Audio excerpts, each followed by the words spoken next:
నమస్కారం టీవీ49 న్యూస్కి స్వాగతం. నర్సీపట్నం నియోజకవర్గంలో భారీ మెజార్టీతో నేనే గెలుస్తానని మాజీ మంత్రి కూటమి అభ్యర్థి చింతకాయల అయ్యన్న పాత్రుడు తెలిపారు. ఈ మేరకు సోమవారం గొలుగొండ మండలం ఏయలపురం పోలింగ్ బూత్లో పోలింగ్ సరళిని పరిశీలించారు. అనంతరం ఆయన విలేకరులతో మాట్లాడుతూ రాష్ట్రంలో కూటమికి 130కి పైగా సీట్లు వస్తాయన్నారు. ఓటింగ్ ఏకపక్షంగా వేస్తున్నారని, విదేశాల్లో ఉన్నవారు కూడా ఓటు వేయడానికి వచ్చారని అన్నారు. ఓటింగ్ మందగొండగా సాగుతుందని, ఎన్నికల అధికారి పోలింగ్ బూత్ల వద్ద సౌకర్యాలు కల్పించాలన్నారు. ఈ కార్యక్రమంలో ఆయన వెంట మాజీ జెడ్పీటీసీ చిటికల తారక వేణుగోపాల్ మరియు నాయకులు, కార్యకర్తలు పాల్గొన్నారు.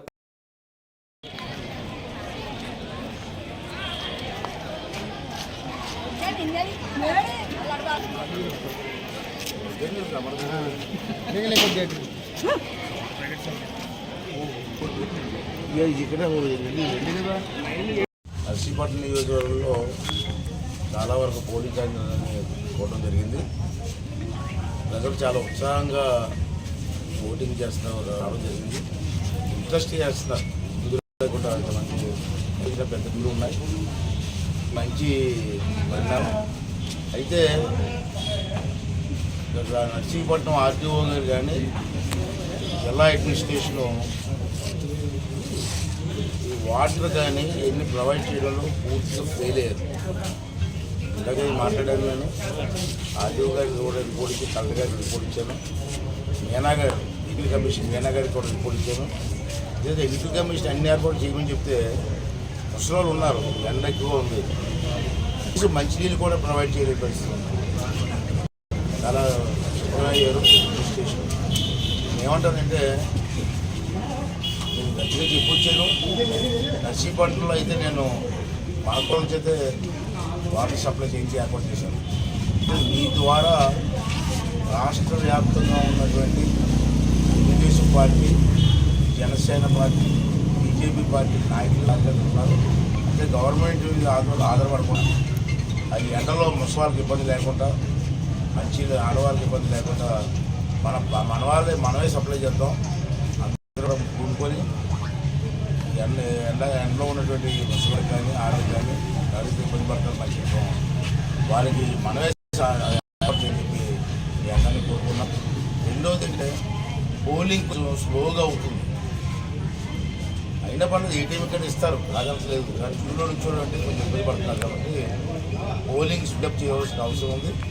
దానికి జిల్లా అడ్మినిస్ట్రేషన్ బాధ్యత తీసుకొని ఇమీడియట్గా, అంటే కొంచెం స్లో అవ్వకుండా చూసి పోలింగ్ ఎక్కువ శాతం ఏరియాగా ఏర్పాటు చేయాలని చెప్పి కోరుకున్నాను. అయితే నేను ఈవేళ తిరిగిన బూత్లన్నీ కూడా వన్ సైడ్ ఉన్నాయి. వారు వన్ సైడ్ అయిపోయింది, దీనికి కనపడుతుంది. ఇచ్చేదగ్గర అనే మాట కొన్ని బూతుల్లో నేను తిరిగాను. వైసీపీ పార్టీకి ఏజెంట్లు కూడా లేరు, ఏజెంట్లు కూడా పెట్టుకోవడానికి బరువైపోయినారు. అంచేత ఈ వాలంటీర్లు ఎవరైతే రాజీనామా ఇచ్చారో వాలంటీర్లు కూర్చోబెట్టారు ఏజెంట్గా. అంటే వాళ్ళ పరిస్థితి ఎంతకి సరిపోయిందో అర్థమైపోతుంది. అంతే క్లియర్గా రేపు రాబోయే ప్రభుత్వం తెలుగుదేశం వస్తుంది. అదే జగన్మోహన్ రెడ్డి కూడా సైకో కూడా 17వ తారీఖుని లండన్ పాల్గొనడానికి అన్ని ఏర్పాటు చేసుకుంటారు. క్లియర్గా అర్థమైపోతుంది కదా. 17వ తారీఖు నేను లండన్ వెళ్తానని చెప్పి పర్మిషన్ పెట్టాడు. ఎందుకంత భయపడుతుంటే ఎలాగా ఓడిపోతుంది కాబట్టి, ఇక్కడ ఉంటే ఆపరేషన్ ఒక్కలే చేస్తారు కాబట్టి లండన్ పారిపోవడానికి ఉన్నారు.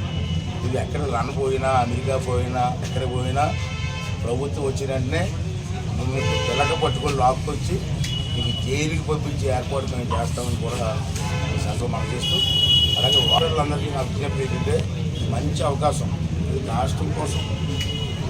ఇవాళ ఎంత సంతోషంగా ఉంది. ఇవాళ హైదరాబాద్ నుంచి, బెంగళూరు నుంచి, చెన్నై నుంచి, దుబాయ్ నుంచి కూడా, అమెరికా నుంచి కూడా మా కుర్రవాళ్ళు సెలబ్రిటీ వచ్చారు. ఎక్కడ అమెరికా నుంచి కూడా ఇవాళ ఓటింగ్ కోసం వచ్చారు. కానీ హైదరాబాద్ లేదు, జనం ఆరులు వేసుకొని, బస్సులు వేసుకొని, ట్రైన్లు వేసుకొని, ట్రైన్ మీద ఓటింగ్ కోసం వస్తారు. చాలా దోషమైన పరిణామం. రాష్ట్రం బాగుండాలని, భవిష్యత్తు బాగుండాలని చెప్పి అందరూ కూడా ఇచ్చినందుకు వాళ్ళందరూ కూడా ధన్యవాదాలు తెలియజేసుకుంటూ, మరి పోలింగ్ శాతం ఎక్కువ వెళ్ళేసి ఈ రాష్ట్ర భవిష్యత్తు కాపాడవలసిందిగా ప్రజలందరినీ విజ్ఞప్తి చేస్తూ, అలాగే ఓటర్లు కూడా విజ్ఞప్తి చేస్తాను. కొంచెం లేట్ అయినా ఒక్కరోజు ఓపిక పట్టండి. ఈ రాష్ట్ర భవిష్యత్తు కోసం అందరూ కలిసి తెలుగుదేశం పార్టీ కూటమికి జనసేన బీజేపీ కానీ తెలుగుదేశం పార్టీ క్యాండిడేట్ గెలిపించి ఈ రాష్ట్ర భవిష్యత్తు కాపాడమని చెప్పి మీ ద్వారా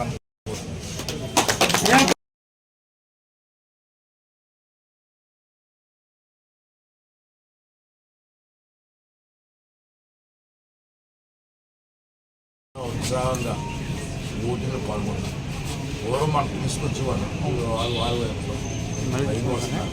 దీన్ని బట్టి నాకు ఏమాత్రం అనుమానం లేదండి. రేపు 130 సీట్లు పైనే మనకు వస్తాయి రాష్ట్ర వ్యాప్తంగా, దాంట్లో అనుమానం లేదు. చంద్రబాబు నాయుడు ముఖ్యమంత్రి అవుతారు, కూటమి అధికారంలోకి వస్తుంది, ఈ రాష్ట్ర భవిష్యత్తు బాగుంటుందని చెప్పి నా అనుమానం. మీ వరకు ఎంత మెజార్టీ? మీది ఎంత? మెజార్టీ గెలుపుకాయం. అంటే ఓటర్ మెజార్టీ కూడా మనకి అందులో ప్రధాన పాత్ర పోతుంది. అంటే ఇప్పుడు నా ఉద్దేశం ప్రకారం అయితే చూసిన తర్వాత ఊహించలేని మెజార్టీ వస్తుంది అందరికీ, నాకే కాదు రాష్ట్రంలో అందరూ ఊహించలేని మెజార్టీ తప్పనిసరి అధికారులు వస్తుంది. చంద్రబాబు నాయుడు ముఖ్యమంత్రి అవుతారు, ఈ రాష్ట్ర భవిష్యత్తు కోసం కాపాడే చక్కటి అవకాశం